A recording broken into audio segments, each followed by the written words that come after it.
औज़ुबिल्लाहिमिनश्शैतानिर्रजीम बिस्मिल्लाहिर्रहमानिर्रहीम। मैं हूं अली रज़ा सामल और आप देख रहे हैं अपना YouTube channel Paswan news official. जी, इस वक्त हम मौजूद हैं फैसलाबाद के नूरपुरा के इलाके में और हम आज आपकी मुलाकात करवाने जा रहे हैं यहाँ की एक गुनहार बेटी से जो कि फैसलाबाद बोर्ड के मैट्रिक के इम्तहानात की टॉपर है और बहुत ही कामयाबी के साथ अपना बारबेक्यू का बिजनेस चला रही है। तो आइए इनसे बात करते हैं और इनसे पूछते हैं कि ये सारा कारोबार जो ये चला रही हैं अपनी टिक्का शॉप, इनका ये तजर्बा कैसा रहा है। अस्सलाम वालेकुम बेटा। वालेकुम अस्सलाम। हाँ जी, पहले तो आप ये बताएं कि आपका ये एक्सपीरियंस कैसा रहा है कि आपने ये कैसे इनिशिएटिव लिया और कैसे सोचा कि आप इतना बड़ा कारोबार अकेली चला सकती हैं। शुरू में तो बहुत सी मुश्किलात पेश आई, लेकिन अब बहुत इजी मेरे लिए ये मैनेज हो जाता है ये काम करना।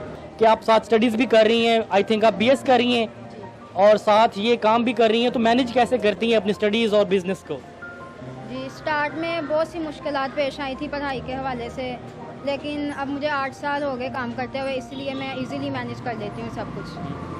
आपको फैमिली की तरफ से कितनी सपोर्ट मिलती है? शुरू में तो घर वाले भी नहीं इतना सपोर्ट करते थे, मतलब जो रिश्तेदार है ना बहुत ज़्यादा बातें करते थे और लोग भी बहुत ज़्यादा बातें करते थे मेरे पापा को आकर कि आपने क्यों लड़की को खड़ा किया। लेकिन अब वही लोग अपने घर वालों को ला के दिखाते हैं कि ये देखिए लड़की कैसे काम कर रही है, आप भी बाहर आएँ और काम सीखें। जैसा कि आप इस वक्त इंस्पायरेशन बन चुकी हैं, एक मिसाल बन चुकी हैं उन लड़कियों के लिए जो घर में बैठी हैं, उनके पास करने को कोई काम नहीं है और पाकिस्तान में जिस तरह बेरोजगारी चल रही है, तो जब वो लोग देखते हैं तो वो क्या आगे कहते हैं? बहुत ज़्यादा लोग अप्रिशिएट करते हैं, अपने घर वालों को ला के दिखाते हैं कि काम कर रही है एक लड़की, आप भी काम सीखें। आप ये बताएं कि आप काम साथ करती हैं, कोई मसला नहीं। आप ये बताएं कि जो ये सारी यहाँ पे डिशेस तैयार होती हैं, एक तो हमें उनकी तफसील बताएं कि कौन कौन सी डिशेस तैयार करती हैं आप, और साथ ये भी बताएं कि सारी डिशेस आप खुद बनाती हैं। जी, बारबेक्यू में जो तमाम चीज़ें हैं वो खुद हम तैयार करते हैं और हमारी जो स्पेशल चीज़ है वो मलाई बोटी और चिकन कबाब है। और इसके अलावा कौन कौन सी डिशेस हैं? बारबेक्यू की तमाम चीज़ें हैं, फिश,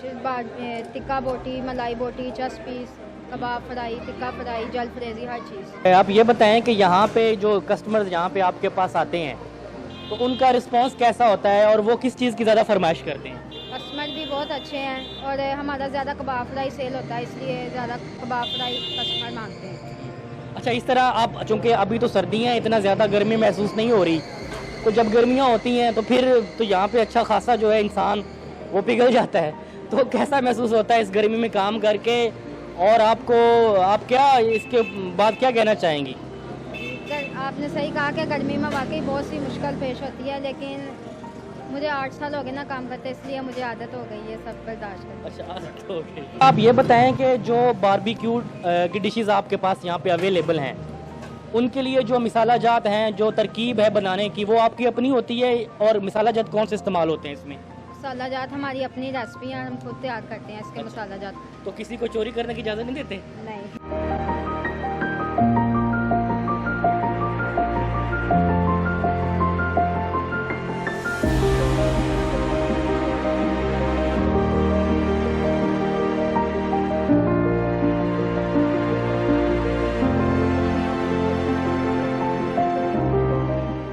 जो कस्टमर्स यहाँ पे आते हैं वो आपकी रेसिपीज़ की वजह से ज़्यादा आते हैं या वालिद साहब की वजह से? कस्टमर जो ज़्यादातर फैमिलीज आती हैं वो मुझे ही देखने के लिए आती हैं और अपने घर वालों को दिखाते हैं काम करने के लिए। पहले जब आपने काम शुरू किया था तो मतलब है कि आपको अर्निंग के लिहाज से या अखराजात के लिहाज से आपको किन मुश्किलात का सामना करना पड़ा? मैंने सुना है कि यहाँ पे आपने एक शॉप ली थी, वो 80 रुपये पर डे के हिसाब से आप उनको पे करते थे, और उसके बाद क्या सीन है? जी, जब काम स्टार्ट किया था 8 साल पहले तो तब किराए की दुकान थी अपने। अच्छा। तो लेकिन अब अल्हम्दुलिल्लाह अपनी दुकानें, अपनी भी शॉप भी अपनी बना लिया और कारोबार भी अल्हम्दुलिल्लाह बहुत ज़्यादा स्टार्ट हो चुका है। आपने कितनी दुकानें परचेज़ की हैं? हमने 2 दुकानें अपनी परचेज़ की। उसकी कीमत क्या है? 1 करोड़। ओह, तो जैसा कि आपने देखा कि इस बच्ची ने अपने जब वालिद के साथ काम का आगाज़ किया तो ये 80 रुपये पर डे के हिसाब से दुकान का किराया देते थे, रेंट देते थे। लेकिन अब जो मेरे पीछे आपको दुकानें नज़र आ रही हैं, ये इन्होंने अपने खुद की कमाई से ख़रीदी हैं। जो कस्टमर हैं वो आपका खाना यहीं पे बैठ के खा सकते हैं, टेक अवे की सहूलत है या होम डिलीवरी की भी सहूलत है? जी, यहाँ पे बैठने की भी सहूलत मौजूद है और होम डिलीवरी की भी सहूलत मौजूद है। तो बस बहुत सारे लोगों की, बच्चियों की स्पेशली आप एक इंस्पायरेशन बन चुकी हैं, तो आप क्या पैगाम देना चाहेंगे उन बच्चियों को जो आपकी तरह बनना चाहती हैं? जी, मेरा यही पैगाम है कि आप भी अपने माँ बाप का सहारा बने ताकि उनको भी आप पे फ़ख्र हो जिस तरह मेरे वालिद मुझ पे फ़ख्र करते हैं। आपने ये काम क्यों स्टार्ट किया है? मतलब है कि वालिद साहब अकेले थे इस वजह से, या कोई और वजह थी, या अपना शौक था?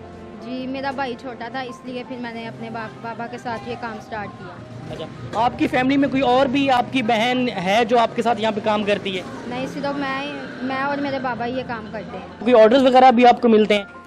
जी, हम शादियों वगैरह पे ऑर्डर वगैरह भी लगाते हैं। अच्छा, तो उनकी कितनी अर्निंग हो जाती है फ़ी ऑर्डर से आपको, फ़ी तकरीब या शादी से? जी, वो ऑर्डर की तो बहुत अच्छी अर्निंग हो जाती है दुकान के लिहाज से। तो आपने साथ कोई सोचा नहीं है कि किसी और को भी साथ मुलाजम रखें और उसको अपना काम सिखाएं? जी, साथ पूरी टीम होती है काम के लिए। अच्छा। बाहर जब जाते हैं ना शादी वगैरह पे तो साथ लड़के होते हैं। अच्छा, यहाँ पे आपने किसी को रखा हुआ है साथ अपने? यहाँ पे भी काम 2-3 करने? लड़के काम करते हैं, ज़्यादातर खुद ही करते हैं काम, क्योंकि जो अपने हाथ से काम कर लेना ना वो लोग मुलाजम नहीं करता काम। हमारे जो पासबान न्यूज़ ऑफिशियल के तवज्जुह से जो हमारे व्यूअर्स हमें देख रहे हैं, उनको आप क्या मैसेज देना चाहेंगी हमारे फोरम से? जी, मेहनत में बरकत है, आप लोगों को भी मेहनत करनी चाहिए, तभी जाके इंसान एक कामयाब इंसान बनता है। हमारे साथ मौजूद हैं मिसबा बेटी के वालिद साहब, और यकीन करें इनसे मिलकर हमें इतनी खुशी हो रही है कि ये वो वालिद हैं जिन्होंने अपनी बेटी को इस काबिल बनाया है कि आज बेटी इनका सहारा बन के इनके कंधे के साथ कंधा मिला के खड़ी हुई है। तो ये जो इनके वालिद साहब हैं, ये भी इंस्पिरेशन है उन वालिदैन के लिए जो अपने बच्चों को आगे बढ़ने का मौका नहीं देते। आप इनसे सीखें कुछ और अपने बच्चों को आगे बढ़ने में उनकी हौसला अफजाई करें। आप लोगों से गुजारिश है कि अगर आपको हमारी ये वीडियो पसंद आई है तो उसको ज़रूर लाइक करें, हमारा चैनल सब्सक्राइब करें, और अगर आप इस तरह की वीडियोस मज़ीद देखना चाहते हैं, मोटिवेशनल वीडियोस आप देखना चाहते हैं, तो हमारे चैनल को सब्सक्राइब करें और हमें की अपनी कीमती आरा से ये बताएं कि हमें मज़ीद किन टॉपिक्स के ऊपर वीडियोस बनाने चाहिए। जी, बहुत शुक्रिया।